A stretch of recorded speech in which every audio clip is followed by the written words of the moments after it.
A intervenção federal no Rio de Janeiro transferiu para a União a responsabilidade pelas ações de segurança pública no Estado.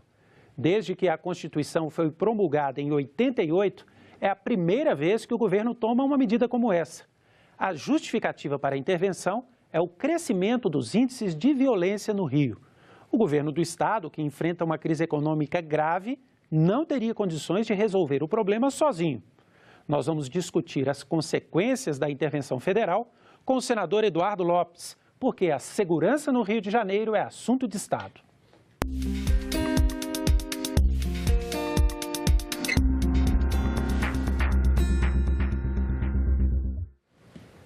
Eu sou Ronaldo Martins e tenho a companhia do jornalista Jefferson Dalmoro, da Rádio Senado. Senador Eduardo Lopes, muito obrigado pela presença aqui no nosso programa. Muito bem, eu que agradeço também a oportunidade da TV Senado para que possamos discutir e falar sobre esse assunto tão importante, né? E já cumprimento a todos que nos acompanham.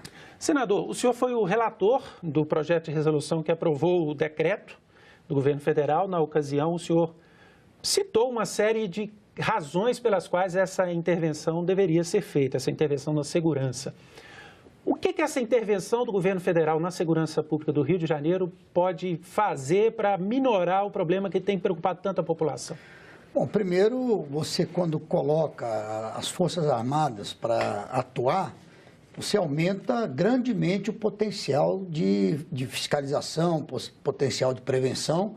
E é importante, porque a presença das forças, por incrível que pareça, ela já traz um sentimento diferente no coração da população. Eu me faço lembrar aqui, quando a GLO ela entrou em ação, que inclusive relembro que não houve vazamento nenhum. Eu mesmo não sabia nada sobre a GLO no sentido de que dia que seria, que hora que seria. Só para explicar para o nosso telespectador, a GLO é a garantia da lei da ordem que permitia aquela ação do Exército que vem acontecendo há algum tempo, diferente da intervenção. Diferente da intervenção, mas com a presença das forças, né? A Força Nacional, o Exército, os soldados. E aí o senhor dizia que não foi informado. Então, não houve vazamento da ação, o que foi muito bom. E na ocasião, quando iniciou, eu estava na Avenida Brasil, na Zona Oeste, indo para o sentido centro. E aí eu comecei a ver as viaturas e os soldados na passarela, eu já logo atinei que estava começando alguma ação, alguma operação. Não sabia a razão, se tinha acontecido algum fato específico, mas eu vi a população aplaudindo, buzinando, dando farol, cumprimentando, aplaudindo os soldados. Então, esse primeiro impacto já é muito positivo, porque já traz um sentimento ou aumenta o sentimento de segurança na população. Senador, segundo o general Braga Neto, que é o interventor no Rio de Janeiro, essa intervenção no Estado pode servir como um laboratório para o resto do país, no sentido de integrar a inteligência num único comando nacional. Isso significa que aquilo que foi preconizado na Constituição, de a segurança ser uma responsabilidade dos Estados, não deu certo, ou é uma questão de que se precisa apenas melhorar e estabelecer, por exemplo, recursos melhores para isso? Eu creio que seja correção de rumos, né, ou melhoramento de procedimentos. É claro que quando a Constituição previu isso em 1988, de 88 para cá, nós tivemos aí um crescimento quase que exponencial da violência, de armamentos, enfim. Então, eu não vejo como dizer assim, falhou. Mas eu creio que algo que tem que ser realmente melhorado, tem que ser adaptado para os momentos que nós estamos vivendo. Os dias que nós estamos vivendo, eu creio que exija isso. E eu também pensei dessa forma de imediato, que essa ação, esse plano, no Rio de Janeiro possa refletir, claro que não estamos falando aqui intervenção em outros estados, nem é bom, mas se dali se produzir meios, caminhos, aprimorar a legislação brasileira para que se possa melhorar a segurança pública, eu acho muito proveitoso. Senador, o senhor mesmo falou aí da GLO, né, que é essa presença das forças do Exército, Força de Segurança Nacional, que já vem acontecendo há vários anos no Rio. Agora houve uma intervenção, ou seja, todo o controle da segurança passou para as mãos do governo federal. Como é que o senhor imagina a diferença de uma e outra coisa? Quer dizer, o que a intervenção pode trazer a mais que a própria GLO já não podia resolver? Como eu disse, como o controle passa a ser da Força Federal, né, do interventor também, no sentido até de ser o comandante da própria segurança pública do Estado, eu acho que coisas importantes acontecem aí. Primeiro, realmente, o controle. Conversamos lá na reunião de trabalho sobre o planejamento minucioso das ações, mas eu creio que uma coisa importante também seja a não contaminação do processo. Eu acho isso muito importante. Inclusive, estava em pauta, não foi votado, nós iríamos votar na CCJ, melhor, no plenário, desculpe, no plenário, ontem não votou, pode ser que vote nos próximos dias, um projeto de lei do então senador Crivella, hoje prefeito da cidade, que falava na questão de cometimento de crimes por parte de servidores, inclusive daqueles que fazem parte da ferramenta de segurança. Policiais, por exemplo. Policiais, por exemplo, isso que eu ia citar, no caso específico de milícias. Então, a investigação passaria a ser da Polícia Federal. Esse é um projeto do senador Crivella, e que, entre outros que ele já apresentou, que eu já até relatei também, vou citar aqui, por exemplo, é do senador Crivella, e eu relatei, derrubando o que foi alterado na Câmara, a questão de tornar crime hediondo o porte, transporte, comercialização de armas de uso restrito. Então, quer dizer, ali o senador Crivella já mostrava a sua preocupação com a segurança pública. Os fuzis, por exemplo, né? Fuzis, que hoje... pistola, hoje é o que municia aí a bandidagem. Então, você vê, a questão de investigação por parte da Polícia Federal, qual é o maior objetivo? É a não contaminação da investigação. Porque pode acontecer de quem faz parte da investigação fazer parte da milícia também. Uhum. Sim. Ou então o PM, né, o soldado, ali, o que faz parte da corporação, que mora no Estado, mora na comunidade, é conhecido, ele também teme represálias contra ele e contra a sua família. Então, eu acho importante que haja esse planejamento minucioso e a questão da não contaminação das ações. O senhor falou na questão do sentimento de segurança que a presença das tropas traz para a população nesse momento, lembrando do tempo da GLO, né? Além dessa sensação, a intervenção está prevista até 31 de dezembro desse ano. O que de solução duradoura, ou o que de concreto pode ficar para a segurança do Rio de Janeiro a partir dessa intervenção? Bom, eu tenho colocado aqui, depois da aprovação do decreto, na verdade o decreto e a relatoria, né, ou ser relator ou aprovação, no primeiro momento ela é mais questão técnica, vamos dizer assim, de constitucionalidade, definindo os parâmetros, a ação, quem é o interventor, então é mais técnico. A partir dali, se eu creio que vocês observaram isso, a partir dali eu comecei uma sequência de discursos e aproveitando todas as sessões para ir dando os desdobramentos, também já fazendo algumas cobranças e alertando para alguns pontos que eu acho essencial para que o plano, para que a intervenção dê certo. Dentre elas, questão de não faltar recursos. Absolutamente não pode faltar recursos para toda essa intervenção. E recurso federal, né? Porque o Estado está... O interventor, na assinatura do decreto e na aprovação, ele já tem liberdade para solicitar recursos tecnológicos, humanos e financeiros do Estado. Só que nós sabemos que o Estado vive uma crise financeira, uma crise fiscal, então o Estado não vai ter recurso para isso, né? Sim. Sem contar o poder do Exército, o Estado já não teria condições, até pelo tamanho da corporação, para entrar nesse confronto, nessa ação. Mas não pode faltar recurso. Aí, claro, vai ter que ser recurso federal. Nós temos vários caminhos. Nós vamos poder, por causa da questão do teto de gastos, nós vamos ter que remanejar, ou então vamos via PLN. E eu atento para o seguinte, se não pode faltar recurso, então nós também não podemos ficar presos àquilo que tem. Por quê? Se a intervenção é uma excepcionalidade, então ela tem que ser tratada de maneira excepcional. Então eu acho que um teto de gastos não pode ser aquilo que vai impedir a intervenção ou a ação de ir até o fim. Então, esse é um ponto. Eu coloco a questão de recursos, como falei, não pode faltar. Um aprimoramento da legislação. Eu acho que tem que se pensar nisso, né? Você tem que criar aí um chamado pacote legislativo. Nós já discutimos a questão do poder de ação de polícia, não responder na justiça comum o soldado que foi convocado para essa missão e que eventualmente vai se deparar com um criminoso onde ele vai ter que se defender. Sim. E, de repente, o criminoso perde a vida, depois ele responde na justiça comum. Então, são coisas que a gente tem que pensar. Então, aí são coisas pós-decreto, vamos assim dizer. Senador, nós estamos falando aqui o tempo todo da sensação de insegurança. Durante o Carnaval no Rio de Janeiro esse ano, alguns dizem que houve uma explosão de violência, seria até uma das causas da intervenção. Nós temos alguns dados aqui da violência no Rio no Carnaval. Percebemos que alguns tipos de crime diminuíram, mas outros cresceram muito, né? Por exemplo, o homicídio diminuiu quase 10%, a lesão corporal aumentou. O roubo a turista aumentou muito, né? O furto a turista, mais de 600%. A apreensão de droga aumentou, já o roubo à residência diminuiu. Esses são dados do Instituto de Segurança Pública do Rio de Janeiro. O senhor acha que, de fato, existe hoje no Rio de Janeiro, por parte da população, uma sensação de medo, de pânico, até maior do que a violência real? Olha, é um ponto importante. Primeiro, a gente percebe aí nos índices que é uma coisa pontual, é um momento. Diz um ditado popular muito antigo, que a ocasião faz o ladrão, não é isso? Então, nós vimos o seguinte, 1 milhão de turistas no Rio de Janeiro, tanto turistas internos como estrangeiros.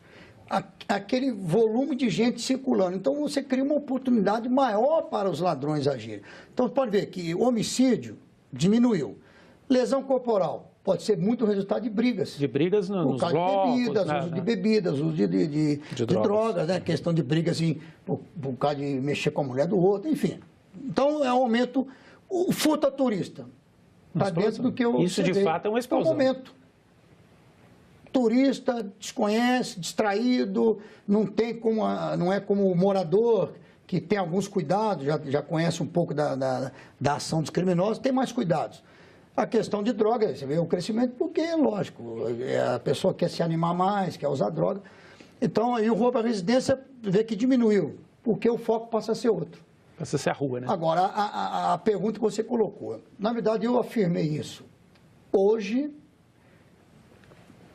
vou lembrar da primeira intervenção em 92. Eu morava no Rio. Naquela ocasião, não uma intervenção, houve mas a presença das forças. Eu usei a palavra intervenção aqui. Desculpa. Mas a presença das Forças Armadas. É melhor colocado.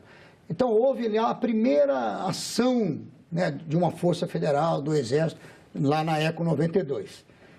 Trouxe esse estado, esse sentimento de segurança. Naquela época, a população estava vivendo um pânico, eu chamo uma paranoia de violência. A de hoje está pior do que a de 92. Por quê? Hoje você percebe o seguinte, se você está num trânsito, em um túnel, por uma razão de um carro quebrado simplesmente, o trânsito parar num túnel do Rio de Janeiro, as pessoas mais nervosas, elas já querem manobrar o carro, sair de ré, algumas já querem descer do carro, se esconder debaixo do carro, não sabem nem o que está acontecendo ainda. Mas isso já é um sintoma de pânico e de paranoia, porque ela imagina que já está tendo um arrastão, ela já imagina que está tendo uma troca de tiros. Isso em túneis, no caso, qualquer barulho parecido com um tiro, a pessoa também alguns já entram em desespero. Então, esse estado como eu falei, ou esse sentimento de segurança é o primeiro ponto positivo que eu considero da presença das forças. Seja numa GLO, seja numa ação, ou agora na intervenção. Mas, como eu falei, de passos pós-decretos, nós temos que agora ver e temos que cobrar resultados efetivos. E levanta um ponto aqui que pode ser até alvo de críticas, mas é o que eu observo. O decreto foi assinado e já passou a ter validade. Só dependia da aprovação ou não do Congresso para ele continuar. Certo? É igual uma MP. Então, eu acho que a partir da assinatura do decreto, as ações já teriam que ser mais efetivas. Continua usando o GLO, que tem as suas limitações, né? Tinha alguma presença na rua, mas não era intervenção. Porque eu critiquei muito, sempre critiquei as UPPs no Rio de Janeiro. Se passava uma semana nos principais veículos de comunicação divulgando que tal comunidade ia ser ocupada. Uma semana sem ação efetiva, quando chegava a polícia lá, não tinha mais bandido, já tinha ido embora. Ou iam para outra comunidade, ou iam para outra cidade. Tanto é que houve um aumento violento na violência no interior do estado. Vou citar como exemplo Campos de Goytacazes, que eu conheço muito bem, estive lá, inclusive, final de semana passada. Região dos Lagos, em forma geral. Costa Verde, que agora é a área, a Angra dos Reis. Agora está uma área muito, fechamento de BR, assalto, troca de tiro, tentativa de domínio de território de tráfico. Então, peraí, eu discordo dessa ação. Tudo bem que chegava lá depois e dizia assim, não tomamos a comunidade, não disparou nenhum tiro, mas também não prendeu ninguém, não prendeu arma, não prendeu nada. Sim. E a verdade é que nós, moradores, sabíamos que, na verdade, só estava se mudando de lugar de acordo com as ações. Então, na questão da intervenção, as ações têm que ser planejadas e eu defendo que sejam várias ações simultâneas, exatamente para não permitir isso. Quer dizer, abrangendo todo o estado, porque o foco fica na cidade do Rio de Janeiro, mas como o senhor falou, tem problemas em outras regiões também. Inclusive, declaramos na reunião de trabalho, no sábado, que aconteceu com o presidente Temer, com o governador Pezão, prefeito Crivella estava presente, vários prefeitos do interior estavam presentes. Nós citamos que o plano tinha que ser a nível de estado. Rio de Janeiro, Baixada, região metropolitana e todo o interior do estado teria que ter a presença real da intervenção. Inclusive, eu citei ontem, citei na tribuna, que li sobre isso, moradores denunciando na Zona Oeste, mais precisamente na Vila Kennedy. Teve uma ação do Exército na Vila Kennedy, o Exército ficou um tempo lá e depois saiu. Já saiu, não ficou presente, não ficou mantendo o cerco. E aí, segundo matéria que eu li, moradores denunciaram que no final de semana traficantes, já sem armas, sem ostentação nenhuma, de forma tranquila, já estavam saindo da comunidade para ir para outros lugares. Então, isso aí eu tenho falado muito sobre isso. Essa questão de sair daqui para lá, que normalmente o criminoso faz, ela tem suscitado uma reflexão, senador, que é a seguinte: muitos moradores de outros estados alegam que a intervenção no Rio pode levar os marginais para outros estados. Atravessar as fronteiras. E há uma outra discussão ainda. Em alguns outros estados, a violência está maior até do que no Rio de Janeiro. Por que a intervenção seria apenas no Rio? Nós temos alguns dados para completar, para o senhor responder, sobre a violência no Brasil todo. Veja só, apenas os números de assassinatos no ano passado, né?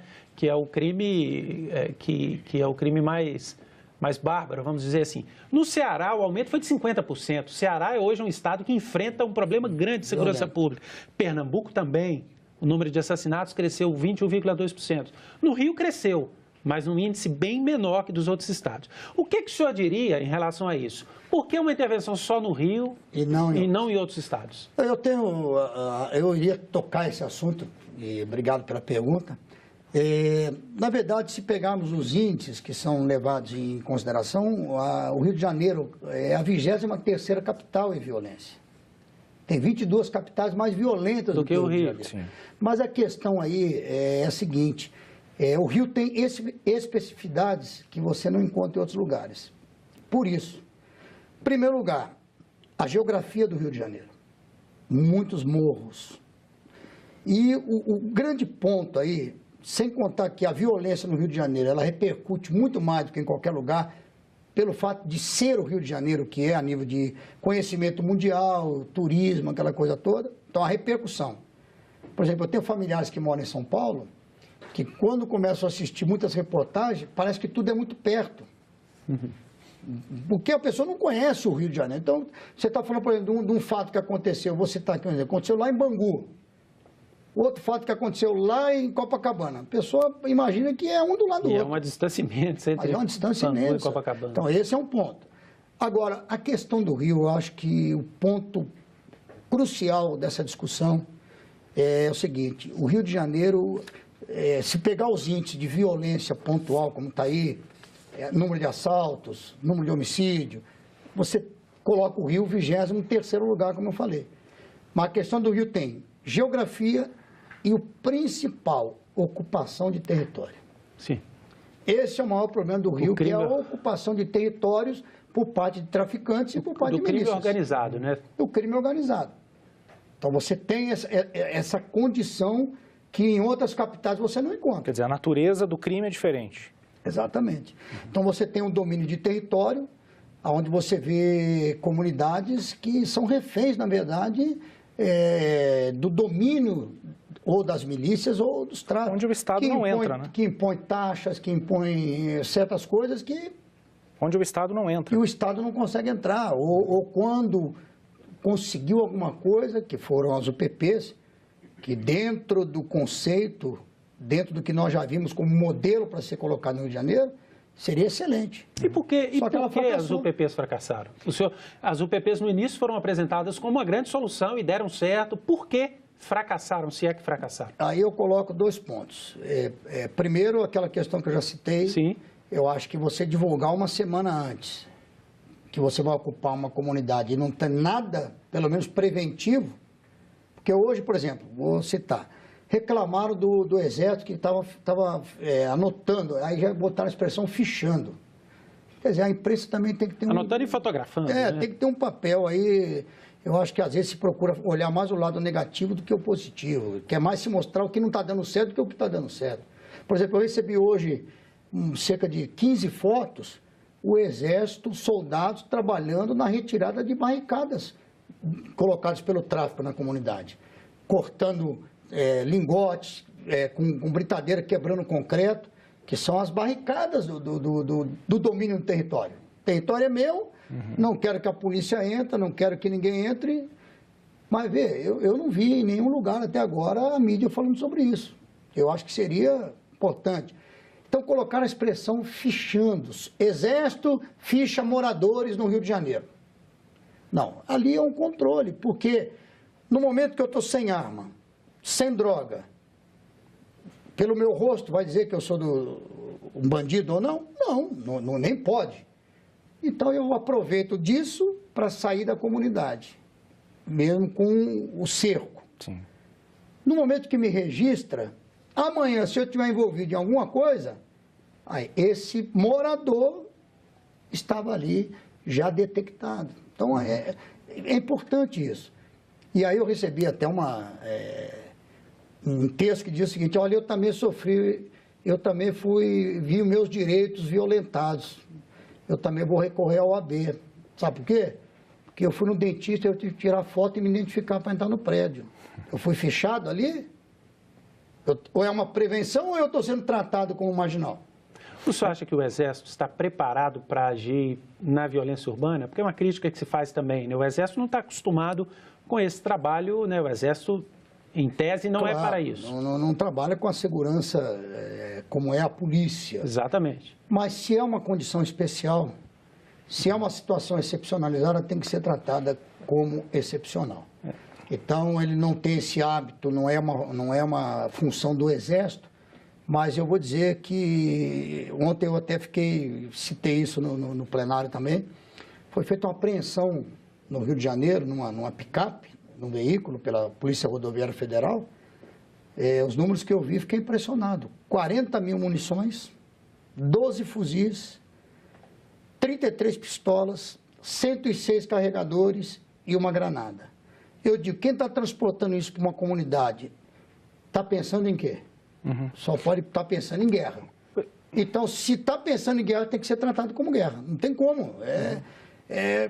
O general Heleno até deu uma declaração, né? Eu conheço o general Heleno pessoalmente, e ele falava até daquela questão, numa condição dessa de excepcionalidade, só o fato de estar portando fuzil, a pessoa já se torna alvo, já tem que se tornar alvo. Porque ela com fuzil, o potencial destrutivo dela é muito grande. E para que ela está com fuzil? Portando fuzil. Aproveitando esses dados que o senhor falou, 99% das armas que entram no país, armas rastreadas pela Polícia Federal e apreendidas, vêm da Tríplice Fronteira. E são dados que saíram na imprensa nesses dias. É uma questão de ação diplomática, de fortalecimento desse ponto específico. O que precisa ser feito no entendimento do senhor? Porque essas armas vêm de algum lugar e vêm dali, para elas cortar esse caminho, né? Quer dizer, Brasil, Paraguai e Argentina fabricam fuzil? Não. Então, o fuzil está vindo de algum lugar. Nós sabemos os grandes produtores de arma, né, de fuzil especificamente. Tivemos apreensão no aeroporto do Galeão, uma enorme quantidade de fuzis. Sim. Foi preso semana passada o que vem sendo chamado o senhor das armas, traficante que manda fuzis dos Estados Unidos para cá. Então, não tenha dúvida, eu creio que a conversa diplomática tem que existir, né, em se tratando de estados, de países, mas aumentar realmente a fiscalização. Porque, por exemplo, hoje, no Rio de Janeiro, a questão não é só a droga. Hoje nós temos um problema sério no Rio de Janeiro, que é o roubo de cargas. Nós temos a média aí, segundo informação, de 30 caminhões por dia roubados no Rio de Janeiro. Uhum. Hoje tem seguradoras que não seguram mais carga para o Rio de Janeiro. Transportadores que também não querem mais transportar carga para o Rio de Janeiro. Então, isso pode até criar um problema mais à frente, até de abastecimento na cidade do Rio de Janeiro. Quem está por detrás? É o crime organizado. E nós sabemos aonde isso mais acontece. Então, se eu sei que em 5 quilômetros da Avenida Brasil é onde acontece o maior número de assalto de caminhão, meu amigo, eu colocaria ali 1.000 homens para vigiar aquilo ali 24 horas por dia. Então, eu creio que a vontade política tem que existir também. Se sabemos o foco onde está, e o meu pensamento, não é aqui pensamento especialista, é de cidadão. Qual é o cidadão que não pensa da mesma forma que eu? Espera aí, se naquele trecho tem mais assaltos, meu amigo, bota a presença constante da polícia e de policiamento ali. Eu acho que é vamos dizer assim, o beabá da coisa, na minha opinião. Senador, muito obrigado pela presença aqui no nosso programa para debater esse tema tão pulsante, né, da questão da segurança no Rio. Bem, eu agradeço a oportunidade e acredito, espero que com aquilo que nós colocamos aqui, isso fique para ajudar, para contribuir, porque o que nós queremos é o melhor para o nosso país e, nesse caso específico, o melhor para o Rio de Janeiro. Bom, esta entrevista já está disponível no nosso site, senado.leg.br/TV. Se você quiser sugerir um tema, enviar perguntas para os senadores do seu estado, fazer críticas, pode ligar de graça para o 0800 61 2211. Muito obrigado pela companhia e até o próximo programa.